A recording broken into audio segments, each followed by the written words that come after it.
In the wake of the recent school shooting in Washington state, where at least 2 children have died, we find ourselves faced with, once again, calls to have guns taken away from the public, or at the very least, some types of guns taken away. The recent Washington school shooting was carried out by Jalen Ray Freiberg. The only victims of the attack appear to be his 2 cousins. The young man was a member of a prominent family from the local Tulalip Indian tribe. Freiberg's victims were his own cousins, Andrew Freiberg and Nate Hatch. Relatives have apparently confirmed their identities and noted that 3 family members are either dead or have been injured, including the shooter. Multiple reports state that Freiberg, a freshman who was voted homecoming king earlier this month, shot 5 people before killing himself with a self-inflicted gunshot wound. This school shooting doesn't seem to be terribly different from many of the school shootings in the past. The one unique feature is that this kid at least identified as Native American, and the victims were his own cousins. Now, aside from this school shooting seems to be fueled the exact same way many of them have. Disenfranchisement, alienation, and anger towards injustice, bullying that has been carried out against them. But that part I'll leave for the second half of this video. For the first part, I want to talk about the call to get rid of guns themselves. In situations like this, of course, everybody flies out into the media, either to demand that guns be taken away or demand that guns be protected. In this case, liberals run out and say, we have to take away guns in order for these situations to stop. The conservatives run out and say we need more guns in order to fight situations like this when they happen. Of course, both these positions are incorrect. Both the liberal and conservative paradigm give us no clear answer to the problems that we face. Both of them are committing what Marx called commodity fetishism. They are both giving to an inanimate object seemingly powers, supernatural powers. In this case, they're both giving it to the gun. In the case of liberals, they're blaming the gun for this as though the gun had the power to make this happen. Guns kill people, people don't kill people. And the other end, the conservative angle is we need more guns to protect us from what is being done with the guns, what the guns are doing. If you have guns in a society, these things are going to happen, and we need more guns to protect ourselves from it. Both sides are assuming power on the part of the gun. It is the gun that is the key part to all of this, that it is the determining factors in situations like these, when in fact it is not. This is very much so commodity fetishism. It is not the gun in this situation, but the social relations that lie behind the gun. This is something Marx spoke very much of in many of his writings, that it is not the inanimate objects that have power, but the social relationships that we build behind those objects.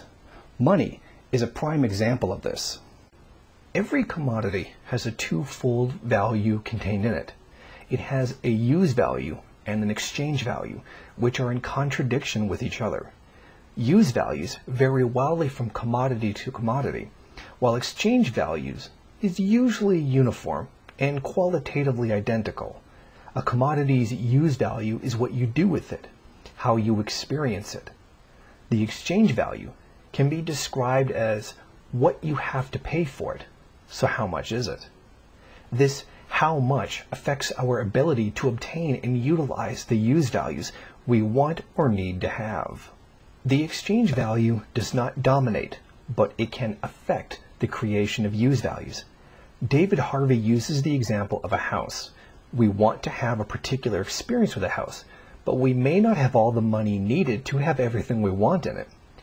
That money, exchange value, is made up of labor costs, raw materials, constant capital, and a portion for profit.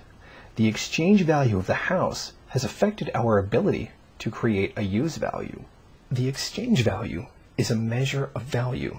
The how much it's worth requires a measure. That measure is called money. Money serves several functions: as a measure of value, a store of value, and as a means of commodity circulation. How does it proliferate in the political and economic sphere, and how does it seem to make the economic world go round? Money is the means by which someone can make the claim on the product of someone else's labor, which is used to produce the goods and services of society. Capitalism is a society in which we are heavily reliant on other people's labor for the production of things we need. All things in society are produced by someone somewhere where labor is exchanged for money. It is the social value of all that activity, of all that laboring, that underpins what it is that money represents. Thus, value is the social relations between all the laboring activities of the globe. This social relation is invisible to us because we don't see each other. We see our products instead.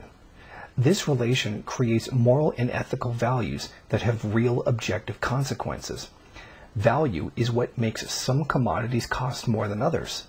These differences in values have nothing to do with their character as use values, other than the fact that they must all be useful to someone somewhere.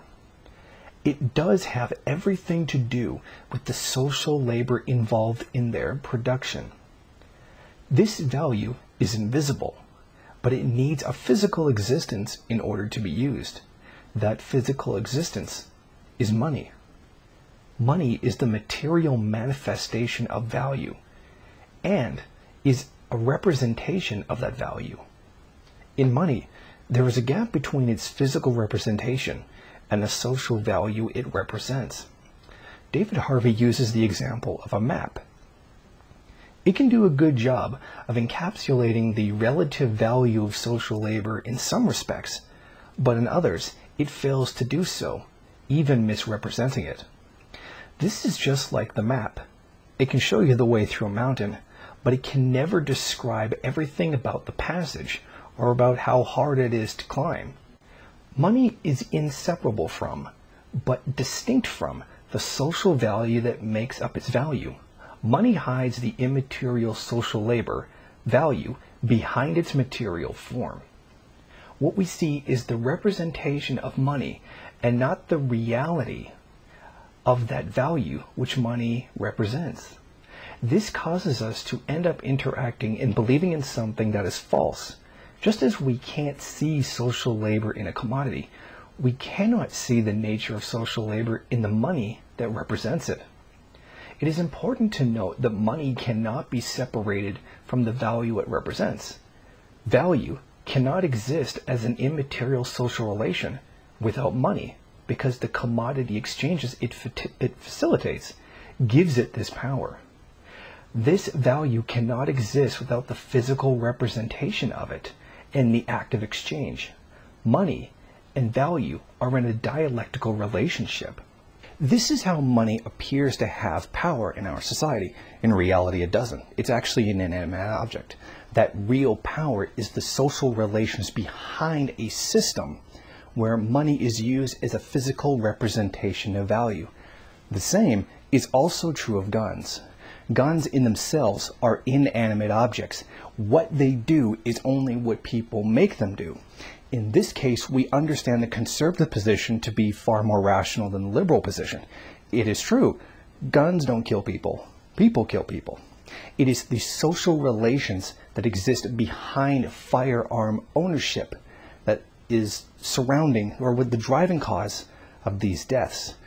Of course, there are exceptions to this, like just plain up accidents. Now, these would not be included because they're not intended things. But situations like these, school shootings, people going nuts and going to a crowd shooting people, is very much a social problem, not a problem of guns themselves. The real problem here is the social alienation that occurs in society that makes people want to shoot other people. That is what gives life to the inanimate object that is the gun. To understand this, we must understand the Marxist concept of social alienation. Alienation is the systemic result of living in a socially stratified society, because being a mechanistic part of a social class alienates a person from his or her family. The theoretical basis of alienation within the capitalist mode of production is the worker invariably loses the ability to determine his or her life and destiny when deprived of the right to think, meaning to conceive, of himself as the director of his actions, to determine the character of said actions, to define their relationship with other people, and to own the things and the the value of the goods and services produced with their labor. Although the worker is autonomous, self-realized human being as an economic entity, he or she is directed to goals and diverted to activities that are dictated by the bourgeoisie, who own the means of production in order to extract from the worker the maximum amount of surplus value in the course of business competition among industrialists.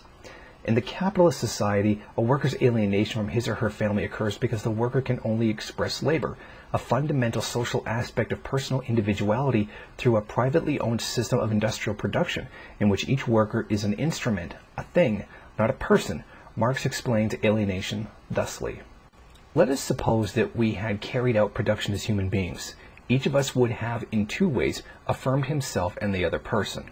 1. In my production, I would have objectified my individuality, its specific character, and therefore enjoyed not only an individual manifestation of my life during the activity, but also, when looking at the object, I would have had the individual pleasure of knowing my personality to be objective, visible to the senses, and hence a power beyond all doubt.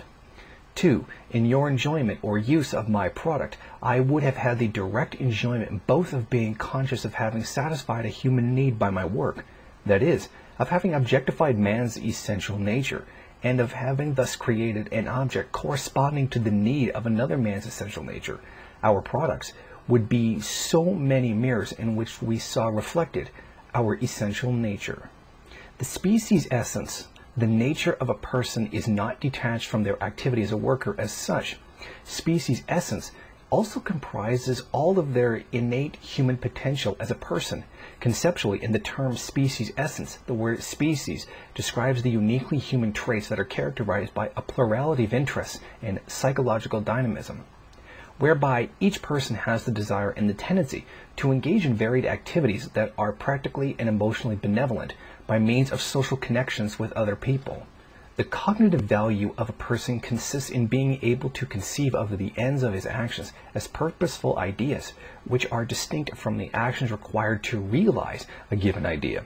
That is, man's ability to objectify his intentions by means of an idea of himself as the subject, and an idea of the thing that he produces, the object. Conversely, unlike a human being and animal, does not objectify itself as the subject nor its products as ideas, the object, because an animal engages in directly self-sustaining actions that have neither a future intention nor a conscious intention.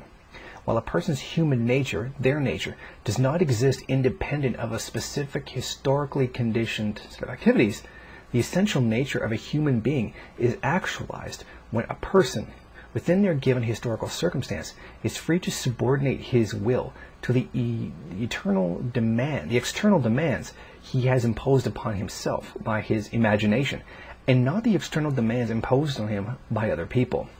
Whatever the character of a person's consciousness, will, and imagination, the worker's existence in society is conditioned by his or her relationship with the people and things that facilitate survival, which is fundamentally dependent upon cooperation with others. Thus, a person's consciousness is determined intersubjectively, collectively, not subjectively, individually, because man is a social animal. In the course of history, to ensure human survival, societies have organized themselves into groups who have different basic relationships to the means of production. One societal group, class, owned and controlled the means of production, while another societal class worked the means of production in the relations of production of that status quo. The goal of the owner class was to economically benefit as much as possible from the labor of the working class.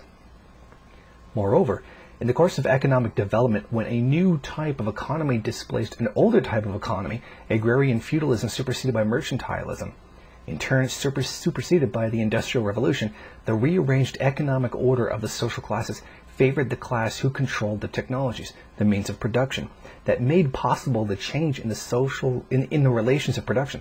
Likewise, there occurred a corresponding rearrangement of human nature and the system of values of the owner class and of the working class, which allowed each group of people to function in a rearranged status quo of production relations. The question here becomes, how does this alienate workers, or people, from each other in society? Capitalism reduces the labor of the worker to a commercial commodity that can be traded in the competitive labor market, rather than as a constructive socio-economic activity that is part of the collective common effort performed for personal survival and the betterment of society.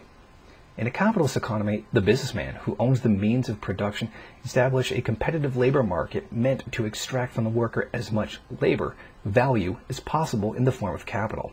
The capitalist economy's arrangement of the relations of production provokes social conflict by pitting worker against worker in a competition for higher wages, thereby alienating them from their mutual economic interests.